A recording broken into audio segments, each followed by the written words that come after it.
got a big crowd here. Thanks everyone for joining us. As our introducer mentioned, we've got Andrew and Christine from ZenCoder and Nylas. And just to start us off, for anyone who might be unfamiliar with what these two do, maybe Christine, starting with you, Nylas has obviously been at the forefront of simplifying email and communication integration for developers. How is AI evolving the way developers interact with APIs, and what role does AI play in making these integrations smarter and more efficient? Yeah, for sure. Great to meet everybody, by the way. It's great to be here at Web Summit Vancouver.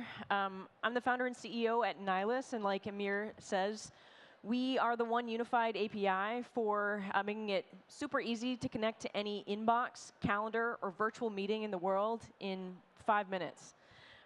So we have an interesting perspective on AI and sort of coding because we are a programming tool. And I think APIs are actually kind of one of the foundational building blocks of what makes vibe coding and coding with AI super effective. Because at the end of the day, like, all code really is a liability, something that you have to maintain and work with over time. And so the place that people actually really drive value is in kind of this application layer. And what is kind of the custom logic for a specific problem people are trying to solve. And the infrastructure is not really the interesting part. Really, people want to focus on those specific workflows and things that really solve problems for people. And I think the one thing that we are really seeing from an infrastructure point of view is that we are at a point in time where there will never be less software in the world than there is today. AI is really driving a democratization of access to the leverage of computing. And we're seeing lots of people who wouldn't normally be building software able to make use of the tools. And I would love to get more into vibe coding in a sec, but first, Andrew, with Zen Agents, ZenCoder is bringing team-based AI into the world of software development. I thought you could maybe bring us up to speed on what Zen Agents are and how these agents actually help developers speed up their work, including the biggest benefits teams can expect from using them. Cool. Welcome, everybody. So we built state-of-the-art coding agents and broader software development lifecycle agents. We crushed some benchmarks. We started delivering them first into your favorite IDEs, VS Code, JetBrains, whatnot. Now we also drop them into your continuous integration, continuous deployment cycle, CI/CD, so they could work semi-autonomously and building towards a variety of different agents that can help remove a lot of routine work from you so you can ship software solutions quicker. Cool. Full transparency, I knew very little about vibe coding before this week when I found out that I was going to be moderating this panel. So for anyone else that might be new to vibe coding, is it making coding more accessible to people that want to get into it? Have you seen more people get into the world of coding because of this concept of AI-generated or AI-assisted coding? Yeah, Andrew, you could start. So vibe coding is an overloaded term, and people use it for a variety of different things. On one hand, you could use it for kind of trusting AI to generate code for you, hence the word vibes, right? And so from that perspective, kind of non-developers using AI. We see a lot of that in the market. That's not necessarily our target audience. You can use our products for that. My son built a mobile app without knowing anything about mobile apps.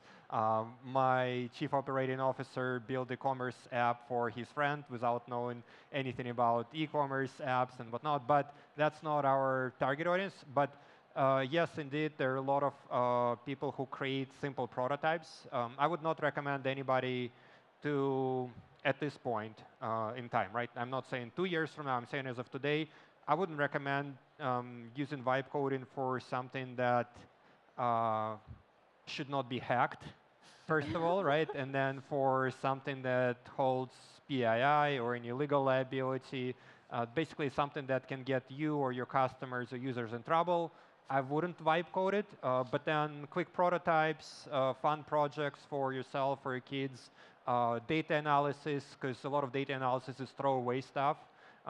So super perfect for vibe coding. We see it used a lot in the data team. And then AI assistance in general software development definitely picking up a lot of momentum and used by professional developers to reduce what I lovingly call shit work, right? So there's different work that we do. Some will have more, some will have less, and the stuff that you love less, you can kind of now offload and automate more successfully than you had before. I would love to get more into the risks of vibe coding or AI-assisted coding later, but just, Christine, do you have any more thoughts on just the concept of vibe coding at large? Yeah, I mean, I think for anyone who wasn't around when the term was coded, there's this guy, Andrej Karpathy, who was an early employee at OpenAI.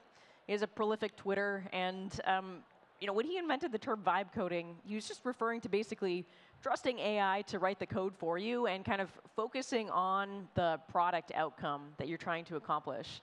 And I think it's really interesting to kind of fast forward to today and think of some examples of what are people really doing with vibe coding. And I've seen upfront at Nylas some really interesting examples of things that just wouldn't have happened before this this trend started and the tools really changed. So for example, we recently launched a new product. It's called the Note Taker API. It's basically a API for making a meeting bot join a virtual meeting and capture the video and the transcript so that you can use that context in other applications. And the product manager who was running the PM part of this, he built the first user-facing internal testing tool for that product. And this is not somebody who had a programming background at all. And he was driving kind of the product vision and really kind of the customer orientation around this. But in a prior world, that would have been something that he would have had to go and get an engineer to kind of build out. And there would have been this much heavier process around it. And because he was able to essentially do that in a very rapid iteration fashion himself by being the person who was driving the vision and being able to create the actual software, the feedback loop just got way faster. Another example is we've also seen folks who are involved in our sales process build things like usage calculators. We have an API platform that charges by usage, and for kind of custom deals, people want to know how much is it going to cost for X, Y, Z. And I think they're just really good examples of how vibe coding and kind of these tools have enabled people that otherwise wouldn't have been able to make use of the power of software in a way that they're not building core infrastructure that needs to be maintained over time. We still have an engineering team that still has tons of stuff to do.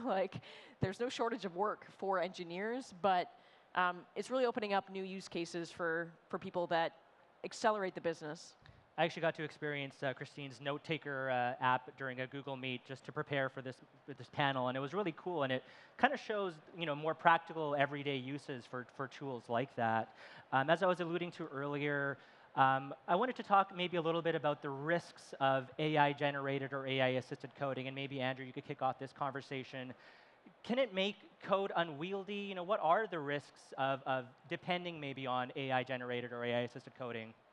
So the beautiful thing about engineering in general and technology is that you kind of develop it to a certain point, and then you hit the roadblock, and then you get a bunch of smart people who resolve that roadblock, and you get into the next level, right? So this whole category started with code completion, and first it was very bad, and then eventually got very good.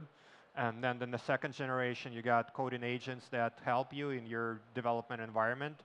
And again, started pretty bad, and right now they're pretty powerful. And the next step is, can we take it to the next level where agents can actually solve some bugs for you, implement simple features for you, and with you being able to trust that work. And we are rapidly getting there. So one of the big switches and turning points is verification. And those of you who are in AI know that verification typically defines the ceiling of AI agent capabilities. And so we're getting close to that. One specific example for you is that for unrelated to software engineering reasons, models are getting better and better at computer use because big tech wants to have assistants that can navigate websites and whatnot. And that allows us to build agents that can test the work that coding agents do. And that gives you at least some proxy of verification, right? And so if you can, another example is agents are getting better and better at using tools. Has been the biggest accelerator in the last 6 months. And some of those tools are the same tools as you're using, linters and static code analysis tools and whatnot. And again, agents are being right now deployed in the proper software development lifecycle. There is a reason why we as humans have processes, why we don't just like cowboy code, which would be analogous to vibe code. We don't just like throw stuff at the wall, right? We have certain processes, we follow them, and so right now agents are getting better at following those processes, using those tools, and verifying the work. So I'm personally confident that before the end of the year, we will shift the industry into that third generation where the agents are much more useful, and you can trust their work more and more. And nothing is bulletproof. Human work contains bugs and security issues as much as everything else. But I think agents, again, I get into that level where if you know how to use them, and if you configure your processes and tools and environments correctly, they can help you scale your velocity a lot. And maybe to piggyback off of that, Christine, are there any things that you're seeing or any concerns that you have when it comes to, yeah, again, the whole topic of AI generator or AI assisted coding? Are there any risks to it? Anything problematic that you've been seeing in your experience? Yeah, for sure. One thing that I've seen directly at Nylas is that we're all kind of going through this transformative process of essentially building AI into the workflows that we use to build software. And the thing that AI is best at now is generating code. And I think that we've seen at Nylas that by implementing all of the right tools and accelerators for our developers to write code faster, it really moves the bottleneck on your software development lifecycle into other places. It moves it into code review, into testing, into other parts of the process for shipping software. And I think that testing and verification and also making sure not to introduce horrible security flaws and things like that are things that become even more prominent as kind of the amount of time and energy and effort needed to write code, which is already maybe 30% of a developer's time. That slice of time is shrinking, and these other parts of what it takes to develop software are actually becoming more important in the life cycle. I'd love to chat a little bit about industry. Andrew, you'd brought up this topic of whether or not companies would still hire engineers, or whether because of this new world of AI coding, whether it's still worth it to get into computer programming at large. I would love your thoughts on that. Yeah, I'm a big believer in that. I encourage my kids to study computer science, although they don't listen to me. So, but I think this is going to be a tremendous accelerator and enabler. But you have to switch focus a little bit. What I think there's going to be less is kind of stuck in between. I think people will need to be either very good generalists. So, for example, they'll have to be almost like integrators, right? They will need to know a little bit of UX, a little bit of product management, a little bit of security, a little bit of quality, so they can hold that larger picture in their head and add their own spark of creativity to that, and then kind of use agents to drive a lot of routine stuff. And those people will be invaluable, and again, they'll be kind of a 10x version of today's 10x engineers. And then on the opposite side of the spectrum, AI is trained on the data produced by humans, so it's only going to be at some level of average of the data. Well, let's put reinforcement learning aside for a second.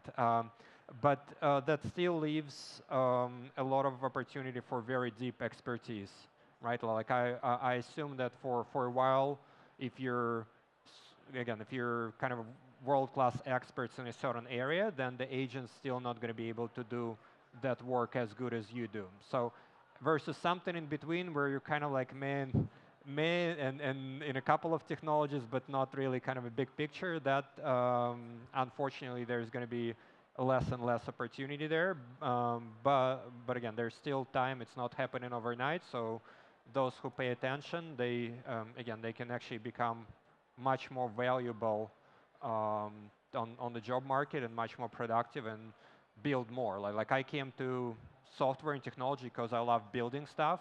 I don't care which tools I use, AIs or IDEs or assembler or whatnot. Like I just want to build stuff, right? And this is incredible time where I can build more than I ever could. And just real quick to add on to that, are you seeing maybe more traditional coding enthusiasts maybe frowning on this whole concept of AI assisted or AI generated coding? We're seeing less and less of that. The way I describe it is, if you're a software engineer, you basically have kind of two options in front of you. Because every day I talk to VPs of engineers and CTOs, and I know what's top of mind for them. So for engineers, you got two options. You can embrace it, because again, your bosses are looking to hire more AI-first engineers, because it's a skill in itself. And so as any skill, it kind of requires some experience. So you could be that person that's in demand in the market, and whenever that happens, you can also control the premium for for your effort. Or you can ignore that and kind of wait till your boss hires somebody who is more proactive and kind of puts you aside. But that's been true about every technology, right? Like at some point, people switched from from C# to Python and whatever. So that if you're kind of staying in the old paradigm, then eventually the industry moves to something better and faster and newer. Yeah, and Christine, do you have anything to add to that in terms of industry and maybe people who are looking to get into the industry?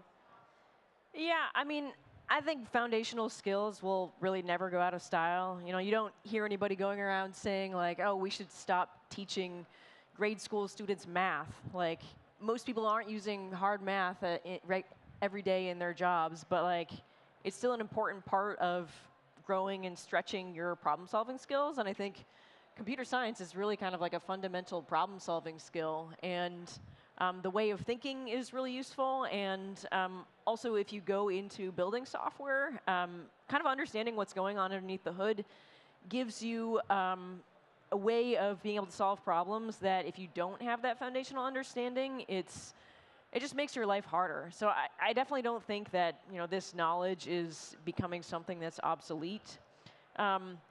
Jumping kind of into like a little bit of a different perspective here. And we talked a lot about like how AI is affecting engineering teams and developer jobs, but I think every single person out there who's building and growing a company right now is really fundamentally rethinking how they're going to scale those businesses. And it's moving from a world where like you figure out what the process is going to be, and then you like go and hire 100 people to scale that process using people, to a world where you have a core group of people who are kind of the creative core of a function, and then you scale it using a combination of people and machines, and especially agents. And I think that's going to be something that becomes more and more fundamental to how work gets done across all functions of a business. I have a technical background, but I've actually been spending most of my time on the sales and marketing side of building Nylas recently. And one example is that marketing teams.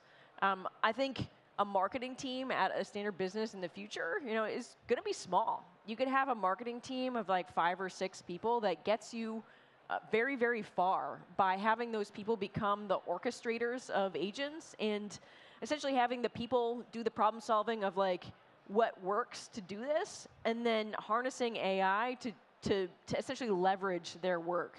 So instead of having to just add a bunch of people and then add all of kind of the management overhead on top of that, I think it's going to be much more lightweight and very relationship oriented around the teams, and that we'll essentially just all grow these superpowers of how we scale up our own capabilities while keeping those core teams small. Awesome. We don't have a ton of time left, Andrew, but I would love to hear how you think AI agents and Zencoder fits into your overall vision for the future of software development. Big question, huh? I'll start again with this year. I think this year we will see another complete change in how people use AI in their work.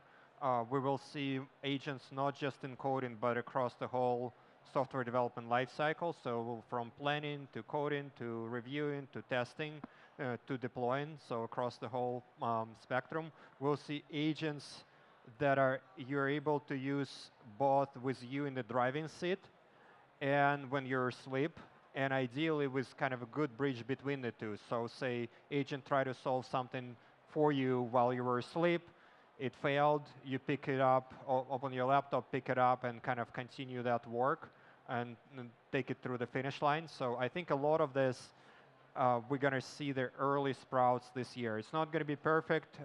It's only going to work 30% of the time. But the good thing is that towards the end of the year, we'll know when it works, when it doesn't, as opposed to today, oftentimes, like it works 15% of the time, but you don't know, is this time when is it working well or is it not working well? So I think that's one of the big differences that's going to happen. And then oftentimes, whenever a new technology appears, their biggest kind of the slowdown in adoption is actually humans. Like if you think how long it took industry to adopt CRM systems, it was more than a decade for a solution that was way simpler than AI, right? And so I think a lot of engineers are still living in the world where AI for them is code completion.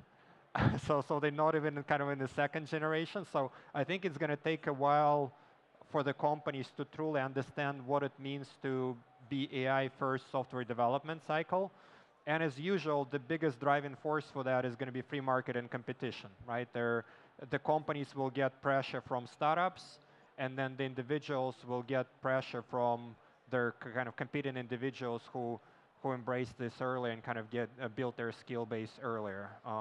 But it's probably going to take us at least 12 months, and I think I'm optimistic to go through that learning cycle and adoption cycle and whatnot.